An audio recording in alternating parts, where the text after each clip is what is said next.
Yes, it is. All right, good people.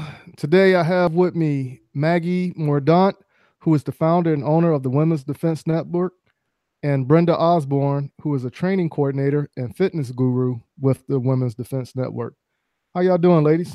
Doing lovely. Good morning. How are you, Michael? Rough day. Just got finished leaving the gym, so I'm ready for a nap right now, but I got too much stuff I'm dealing with, so rest is for the dead, right? Yeah, at least you got it in. That's the way to do it. Yeah, all right. So can y'all go ahead and just tell me what the Women's Defense Network is about and how it got started? So the Women's Defense Network was a call to action on the need for female defense instructors. We're looking at women's defense as more of a holistic call to action. So not just firearms. We were looking at empty hand defense, edged weapons, along with nutrition and fitness, because that is a huge key point in being able to physically defend yourself as well. So that's kind of where Women's Defense Network, it was just really launched on that basis. Okay. So now when you say comprehensive, it's a comprehensive approach. You have subject matter experts in those respective fields. A firearms instructor, and that's what I teach. And so we have other female instructors who they are professionals in that. That's something that they have organized and put together. I have instructors who are in California. I have an instructor who is in South Carolina. So we do have several states where we have other instructors who teach specific areas, like Brenda. Brenda actually teaches health and fitness as well, but she's also a firearms instructor. But her specialty, and I'll go ahead and let Brenda talk about that. I'm specializing in the aspects of fitness and nutrition. I'm a former national champion bodybuilder. And sometimes when people are dealing with their self-defense, they fail to recognize the physical aspect of it. If you're faced with a threat, are you able to move under an obstacle, over an obstacle, around an obstacle, or go straight through it should you need to? Do you have the capacity, given that our first line of defense is to run, to evade? Do you have the capacity to even run a block away? Do you have the capacity to turn on a dime and move quickly enough to pull your firearm, or to find some sort of improvised weapon or a knife or a pen or whatever you might have, to be able to at least give yourself a second to assess the threat and understand that? So you kind of have to feed your body well, and you have to make sure that you're physically ready to face that threat, or physically ready to even control your own body should this dynamic critical incident happen and you're faced with a threat. And I think a lot of people forget that. So yeah, definitely. Where Brenda's talking about is that when we look at empirical evidence and data out there, the anatomy and physiology implementation of the human performance factors under stress, we do get changes of blood flow to the body that we may potentially have to deal with, such as shunting of the capillaries of the hands and the forearms. When it comes to that grasping something, our finer motor skills may be lacking, and now we have to learn how to implement grosser motor skills. One of the survival positives of that is that if you're having to use your hands to defend yourself and you potentially get cut, the blood's not going to come out as fast because it is shunting, it's truncating to the body and protecting the vital organs. But we talk about intuitive, what works well with what the body does naturally under those conditions. Now everybody is different. We look at psychological reactions, we look at physical reactions. You could have the most trained person out there who has taken all this training, everything, but if they don't practice it, if they don't have the psychological mindset and really train within context of, like Brenda said, that dynamic critical incident, that surprising, chaotic, threatening situation, to which the appropriate response, depending on your situation, would be to use whatever tools you have afforded to you. So, for example, and I'm just going to give a brief example here, I actually do, I'm a professional witness for district court. I'm not a police officer, and I don't have permission to take a firearm into a courthouse. So, I mean, the only tool I have is a pen. Maybe whatever physical defense methodology I've actually taken, hopefully I'll be able to use that as well. It just really depends. And so when we train students, and across the nation, the instructors that we do have currently, we're really looking at training in context of your environment. Also training in the context of human performance factors under stress. When we talk about the science of self-defense, it includes all of those different aspects of the reality of defense training. Okay, well, it sounds like y'all have everything covered. Because I know there's been a few people who I've had a discussion with, and some people just think because you have a gun, you have this magical power and you could just do whatever you think you can until you actually take them to the range and demonstrate it. So it sounds like y'all have those avenues covered. Right. Where are y'all based out of? So we are based out of Henderson, Nevada, just outside of Las Vegas. But like I said, I do have other instructors in other states as well. Okay, so now how does it work if somebody wants training from Women's Defense Network? So what we have going on right now is we usually use the term, if you build it, we will come out there. And we have currently right now several different places where ladies are building classes. And it has to be a win-win situation here where, you know, because the cost of traveling and you know, taking instructors out there to train, we do have the ability to have someone host a class, and we can come out there and train the courses based on what it is that they want to take. And so that's really probably the most efficient way to do that, is to have someone come to womensdefensenetwork.com. They can email us. They can let us know what it is that they're looking for. And usually it's 10 to 12 people or more. It makes it, you know, the value in the cost coverage to be able to come out and train. I mean, we can train anywhere, but it's just a matter of having someone host us out there. Oh, okay. So we're also, with the website, we're launching it in stages, and eventually the concept behind it is distance-based training as well. I mean, we can be brought out to do the physical training, but with the distance-based training, it's an ideology that we want to give people, not just women, but people, enough information to give them the confidence to go out and do the physical training, because it can be very intimidating.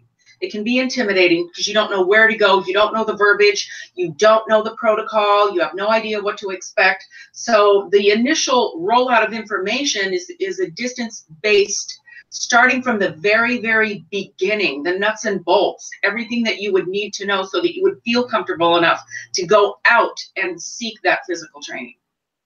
Yeah. So basically, it's just the true network that you have spread out across the country thus far. Well, right. when it comes to the type of instructors that we are aligning ourselves with, there is a level of training that we want them to cover.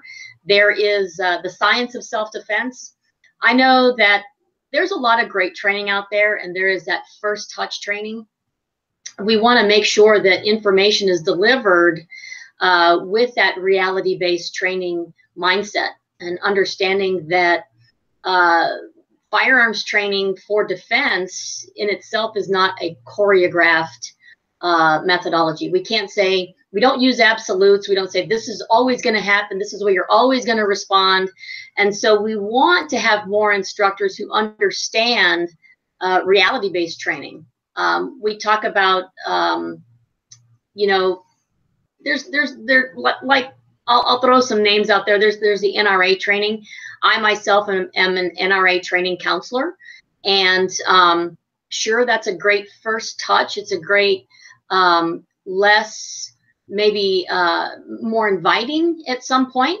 But again, everybody's different. I've trained thousands of people over the past, you know, 10 years, And I've had men who have come and taken training classes with me who are really uncomfortable using a firearm. But again, these are tumultuous times that we're living in, and everybody's stepping up. And, you know, because we are our own first line of defense, everybody's stepping up, and they understand, you know, crime happens in seconds, and you don't have minutes for the police to show up and save you. So a lot of people are stepping up, and we want to make sure that, like you said, you know, you go buy a gun, you think it's a magic talisman. Just because you have it doesn't mean it's going to jump up and save you. You know, guns just lay there, and it's the person who uses a firearm to defend themselves that survives. I mean, remember, we do not rise to the level of our expectations. We fall to the level of our training. And so when it comes to training, we want to make sure that students understand the fundamentals. They want to learn how to use that firearm. They want to learn how to manipulate the handgun efficiently with as little time, energy, and effort as possible to be able to shoot to stop a threat, potentially, from continuing to be a threat. And so with that being said, again, there's a difference between knowing how to shoot a gun and knowing how to use a gun to defend yourself. You know, firearms are a tool that if used maliciously or unsafe, you could potentially injure yourself or someone else, or kill someone, or even yourself. You know, weapon retention is something that we even talk about. But first and foremost, with all that being said, psychological mindset is huge. If your head is not in it, then the tool is just basically an object that's just sitting there. It's you, the end user, that knows how to apply whatever defense tool you have to stop a threat. That's so true. Now, with the name being Women's Defense Network, do y'all only cater to training women, or do y'all actually sign men up as well? So this is America. For all you people in Australia watching, so here in America, we don't discriminate. We do have actually men who joined up. It's pretty awesome.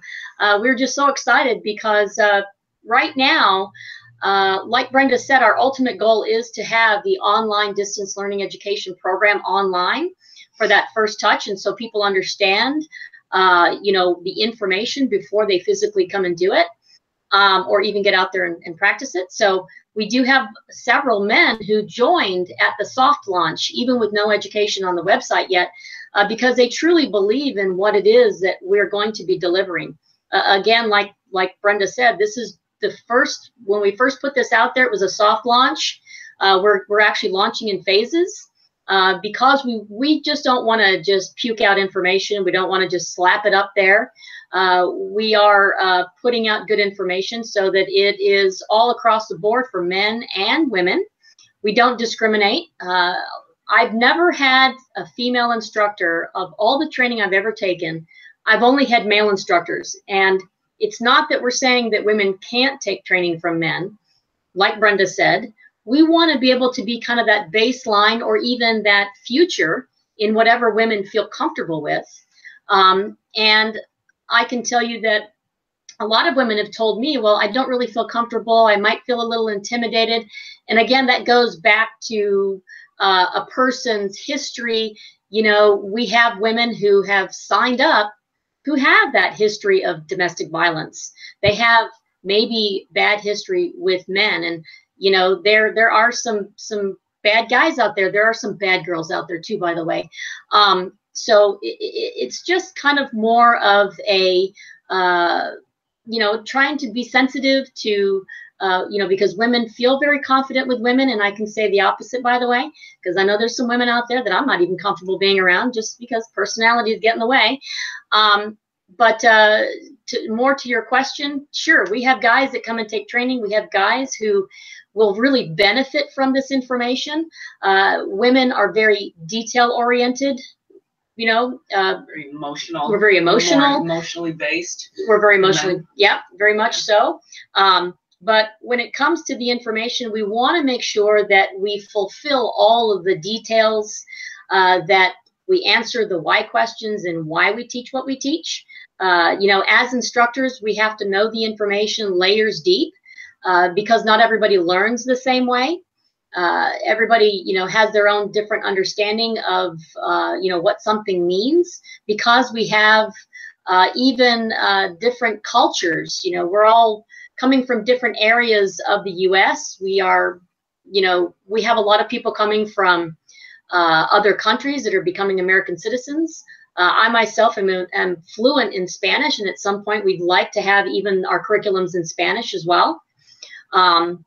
So we want to be there for everybody. But like I said before as well, Women's Defense Network was a big call to order. A lot of women were saying, I came out there, I went to a women's class, and then, I really want to learn more, and I haven't found anything online that can help me, because I'm a stay-at-home mom and I can't afford to go and take all these classes. So I want to be able to show up with some knowledge that makes me feel, good about myself, makes me feel confident, because ultimately we want to instill that sense of confidence and mastery in someone's ability to show up and take more training so that they can practice. And, we even have online, we're going to have some online home different practicals that you can do at home with maybe a cert gun, even practicing with a drop-in laser for their real firearms, so that they have their hands around that real firearm that they're potentially going to be able to use. Right. And it is, as I just can't even say it enough, as a female, the entire process is intimidating. When you go into a gun store and it's hard to get people to even come over and wait on you. You have to almost prove yourself, at which point they assume that you're either military or law enforcement. And it's like, no, I'm just a girl who'd rather spend my money on firearms than shoes. And there is a very certain part where you do have to prove yourself. So what we would like to do is, as women speaking to our members, is to give them that depth and that information so that they can go out and be comfortable. And also another thing that was missing in women's training was when you would go to maybe a website or something that wanted to women speak or speak to other women, they were always kind of farming you out to other websites and other people for different types of training. So that's why we wanted it all to be comprehensive. And then these women can have that confidence and go out and train with the men that we train with, and train and find those mentors that we also look up to. Yeah, most definitely. Like Brenda was saying, that when women come to our website, at some point we're going to have a list of instructors who they can go to who are actually women. Again, women are very emotional creatures. I think more often than not, we feel more comfortable and confident with other women. We are inspired by other women. Women work very well together, in that sense that if a woman has experienced a negative that negative past, because we have to be sensitive to that. A lot of women are out there suffering from domestic violence. They're suffering from intimidation and things like that. And, coming and being trained by women can be a more inviting place at times. And again, women are very different across the board. I can tell you that I was very comfortable training with men. I think my first class, I had 14 men in my class, and I was the only female. I've trained, and a bunch of those guys, by the way, were actually, retired military, retired law enforcement. And they just looked at me, 5'3" me, and went, "What is she doing here?" And so I'm here because I am 5'3", and I need to learn how to defend myself with the tool that I chose, and that was the firearm, being the ultimate tool for me to be able to stop a threat beyond 2 arms reach. Okay, well, now can you tell us a little bit about your experience when you trained a group of Marines? I was just so honored to be invited out to Camp Pendleton Marine Corps Base. And initially I thought it was a joke. I was like, somebody's punking me, that they're inviting me out there. And there was a huge need And there still is a huge need in our military for advanced training. And so a lot of our military would tell me that, civilians actually have access to better training than we do. And I was like, well, what are you talking about? This is America. That's training. You guys should have the elite training. They said, well, there's budgets. They have budgeted, a level of training. But, long story short, I was out there and, they introduced me onto this stage, and I had 160 Marines in front of me who all depended on me to teach them something that they weren't getting in the military, and as well as something they could use once they were done serving. And if they weren't going to be career military, they wanted to have something else that they could supplement in their resources or their money, make some extra money doing something else. And so I went there as a National Rifle Association training counselor, teaching the range safety officer course and the chief range safety officer course, so that they could go out and make more money to supplement for their families. But I have to tell you, before I walked in that door and was told that I was teaching 160 Marines that day, I was a little overwhelmed, and I'm not going to lie, I was scared. It was a little intimidating. But I can tell you that as a mother, I walked in there and I got on that stage and I looked at all those faces and was like, oh, wow, I got this. These are my babies. These are my children. These are our Marines who get out there, and I'm getting goosebumps as I talk about it. They're depending on me to teach them more about safety as a skill.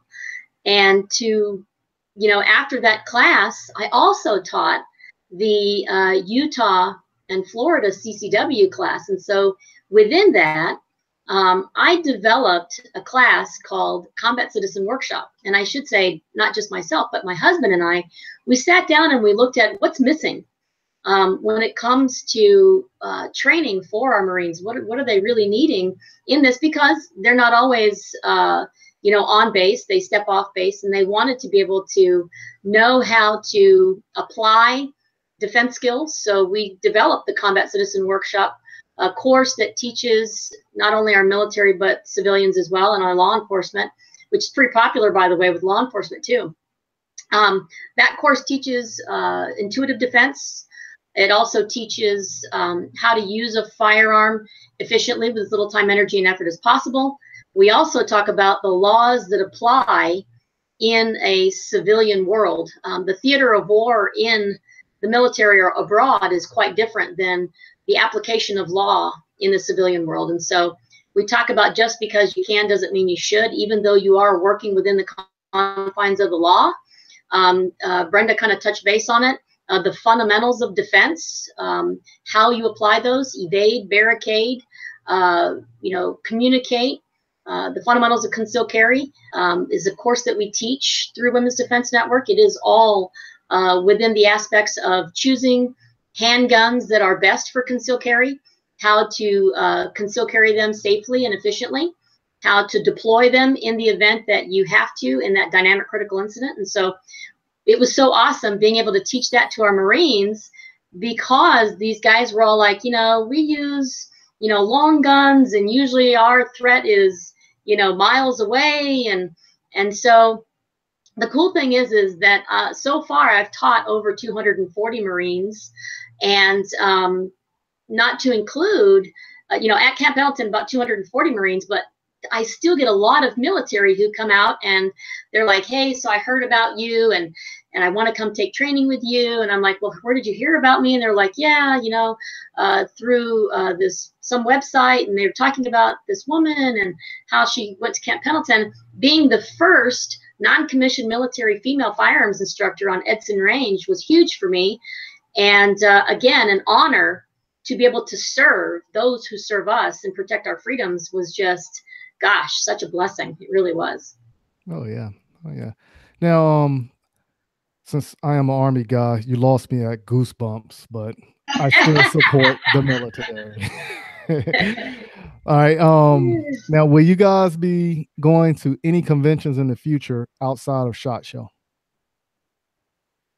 So we do have many different gun shows that come to town, and we'll usually set up a booth at some of the gun shows. We do talk at a lot of different events, like we do a lot of walks. We just recently did a walk for our the Fallen Heroes Walk, our Fallen Officers Walk. We do a lot of different fundraising events, like St. Jude's. Brenda's daughter is involved in a lot of different community service organizations, and I'll let Brenda talk about that. Yeah, we do a lot of work with different organizations in town. As Maggie said, St. Jude's Ranch for Children, which is a ranch almost to Boulder City, outside the city here, and they take the worst of the worst cases in children who have been so traumatized and, I mean, just abused in ways, if you heard the stories, I mean, it brings you to tears, that they can't even go into a traditional foster care system. Children who have been exploited by their own parents, children who have had their parents give them drugs for entertainment, children who they hide their food in the bushes out there because they're so conditioned to not know where their next meal is coming from. So survival. We do, right, they go into survival mode, and I mean, it's just heartbreaking. The government doesn't allow them to spend funds on snacks and what they would deem junk food. Well, at the ranch, they call them rewards. So we do a lot of food drives. We go out there, we represent WDN by spending days doing yard work and landscaping and things like that. We're doing a walk for the Bladder Cancer Advocacy Network, which my mom's a bladder cancer survivor. My daughter's an ambassador for the Bladder Cancer Advocacy Network. So we'll be out doing that and talking to people. And so we do a lot where, as far as our shows, of course, always SHOT Show, which is awesome, awesome. And we're going to see you there this year, right? Yeah, I will be there. I will. Okay. Be there well, so we do that. We're doing the Always Be Ready Academy at the 511, the storefront here in Vegas. Right. Yeah, 511 actually just reached out. I'm so excited because I am a 511 diva. I love 511. And brand ambassador. And well, so not. Well, I'm not going to say that yet because I'm really looking forward to, letting 511 know that I am a huge advocate of their line and their products, because there was a time where I used to wear 511 men's clothes just because I love the clothing so much. That FlexTech fabric and, the stain resistant, coating that they put on there, the Teflon coating. But long story short, basically, I'm going to be doing some seminars for 511, so people need to look out for that. Join us on social media, and you can kind of keep up with all the different places that we will be at. But when it comes to a brand ambassador, since you brought that up, I am a brand ambassador for Breakthrough Clean. I'm also a brand ambassador for Explorer Cases. As an instructor, a lot of people come to me and they ask me, what does Maggie use? What does Brenda use? What was Brenda wearing the other day? And, things like that. So we have put a lot of money into testing products.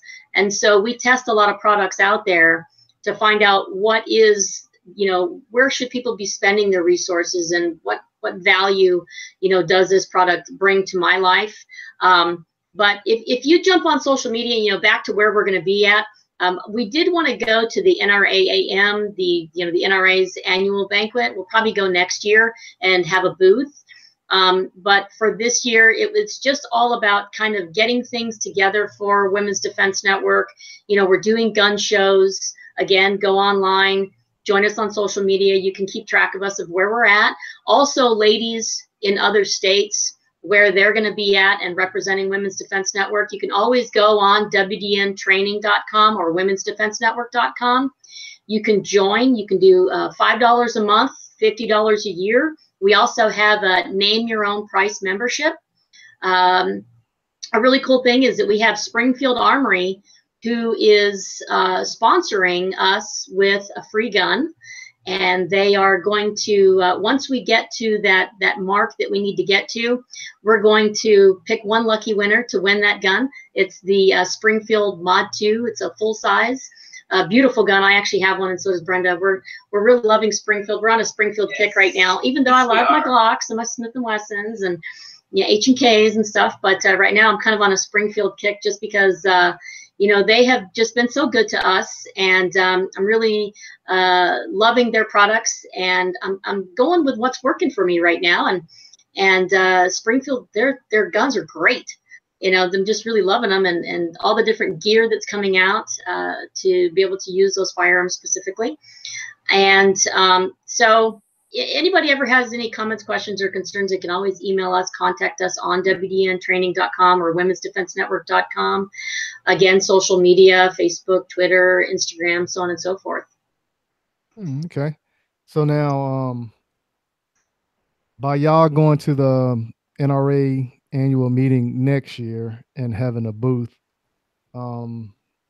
is this a plug to say that I can actually come and hang out with all the women from the Women's Defense Network?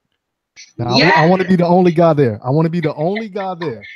Well, I don't know. You might have to fight with some other people to be the only guy, because they could stand on the aisle, but I want to be the only guy inside the line with all the women in the Women's Defense Network. I think we could swing that, Michael. Well, yeah. Now you done made my day. Now you done made my day. I'm definitely coming next year. Indiana, we're gonna be there. We'll definitely get a group picture in there. I do want to give a really quick shout out and someone who has really inspired Women's Defense Network, and someone who has really helped me become the instructor that I am today, and that is Rob Pincus from the Personal Defense Network and ICE training. I can tell you that he is someone who has really helped me, not only as an instructor, but as a person who's helped me become a strong person, because I am a survivor of domestic violence. And my first training with him was a little overwhelming because he's a man who doesn't believe in just telling you that you did a good job. He wants to know what it is that you need to work on. And so that's something that for me was really hard to hear, was him telling me all the bad things I was doing. I was like, well, what about all the good stuff? And so he doesn't enable you. And so as instructors, we have actually adopted that. Yeah. And that's another thing that I really wanted to touch base on, is that if a woman comes and takes training with us and she has that emotional that lacking of, hey, you did a great job, and just, you need to work on this, you need to work on that, and you suck, and things like that. So I will say that Rob Pincus has actually taught me quite a bit, and Brenda as well, because we've both trained with him. He's really helped me become a stronger person for not enabling me to do all the things that that weren't right. And it's not all about, you're great, you're awesome, right, you did a fabulous job. Because you don't grow that way. You grow really when you realize where you're lacking, and when you try to bring everything up to speed. And yeah, he's not one to coddle a baby, and I personally appreciate it. I do too. I enjoy training with him. But I will say, in the very beginning, I was like, I never want to train with him. He was so mean to me. He wasn't very nice. And so, in the long run, it made me a stronger person for it. And my husband has a great way of telling me, Maggie, you have a way of saying things to people where you give them a kick in the pants and then a hug later. He goes, I think women are going to really appreciate that. We're going to tell them, you did that wrong. You sucked at that. So let's find out what you're better at. When it comes to how you can apply it, because, and I'm going to let Brenda talk about this, men and women are very different when it comes to strengths. Well, they are, and people try, you get a lot of women out there who will say, well, I used to get it. They would say to me, well, you're stronger than most men. How does that make you feel? It's like, no, not when you take a man who has the same training as I do. I mean, that's a fact of business. Women are women and men are men, and thank God for it. And the differences are amazing and awesome. But that doesn't mean that as women, we can't present ourselves in our best light and work on our strengths to make us stronger as women. We're not trying to be as strong as men. We're not trying to be men, but we're trying to be the best women we can be in our own bodies, and understanding them, understanding the physiologies, understanding how women's bodies work, understanding our hormones, our hormones, and how to take that information and run with it. Because everybody loves to get better at something. Yeah. You know, the only way to get better at something is to understand what you're doing wrong, and the tools that you have in front of you, and how to groom them and how to groom yourself to find that pathway to get better. Yeah. So also, one of the cool things about Women's Defense Network, we talk about nutrition and fitness. You know, our mantra of win the fight you're in, understanding how to use different muscle groups. A lot of people think that manipulation of a handgun has to do with your hands, your forearms, your biceps. Well, quite honestly, you can introduce upper body strength using that inertia from the upper body to manipulate that handgun. Right, engaging your lats, engaging your shoulders. And a lot of people kind of miss that, and understanding why your stance is so important, why the way you're manipulating your handgun, the way your grip, your stance, everything comes into play. And that's the physicality of it. I mean, it's total. You have to have the core strength to get out there, because I know it is, even as in good a shape as I am, when I first started training with her, I thought I got hit by a bus. And you don't see it coming. And the next day you're like, oh my gosh, like we did a 2-day advanced pistol handling course with Rob last summer, and we were black and blue for a good 10 days after, both of us. We were on our bellies, we were on our backs, we were on our knees, you know, we were just, you know, sideways, we were all kinds of ways and things like that. And I called Brenda the next day and I was like, hey Brenda, how you doing? She's like, I'm in pain, I'm hurting, so on and so forth. It was just so funny. I was like, yeah, I'm covered in black and blue bruises, and hot brass hit me and all kinds of stuff. And you know, but I can tell you that one of the first training courses, and you can't see it, but Brenda has muscles for days. And she was like, Maggie, my back hurts so bad from doing all this stuff. And, you know, we talk about, you know, using upper body strength because you're all in, and, you know, engaging, you know, your lats and your back muscles and your shoulders and your traps and your neck. And, you know, for me, because I've been doing it for so long, I was like, you're sore? I was like, what do you mean you're sore? You're a freaking bodybuilder muscle chick. Yeah, but it's different, you know, and you got to learn with your firearms training, work smarter, not harder. And exactly. That is all encompassing. It's not just going to the gym and lifting weights or whatever. I mean, I've actually changed my training since I've become more involved in self-defense, because I understand the goal. You know, the end game is different. It's not about, you know, throwing on a bikini and walking down the beach. It's about staying in the fight and staying alive and saving my own life and the lives of the people that I love and the innocent people around me. Right. So more to the fitness aspect, I want to talk about when it comes to muscle engagement. So I was a bodybuilder when I was younger. I'll be almost a grown-up in July. I'll be 50 in July. So I'm almost a grown-up. And so when I was a child in my 20s, I used to bodybuild. And so I know for, you know, shoulder press, you know, upright rows and things like that, those are different aspects of the muscles that you're engaging. The striations of the muscles and the building of those muscles are so different from different movements, those static movements that you're doing, versus now engaging blood flow, adrenaline. Now you're having to control something or control that felt recoil of a firearm, staying on target and getting back on target quickly, reacquisition of your target. So there's different muscle groups now that you're using, you know, vibration and, you know, things like that, lateral movement, and engaging, you know, the muscles of the body in survival mode, if you will. Again, all the changes of blood flow, the excitement, the adrenaline. You've got auditory exclusion, so you have to be able to twist enough to accommodate for that. For visuals, you know, of picking up what it is that am I looking at, things like that.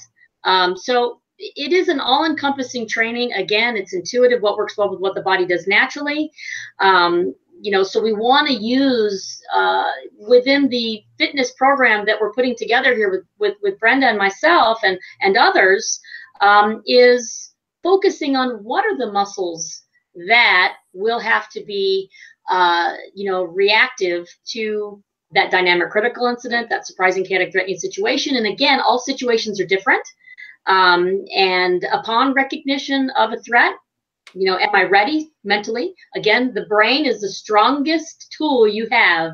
It's the noggin that is going to now tell the body what to do and or what not to do. That's it right there.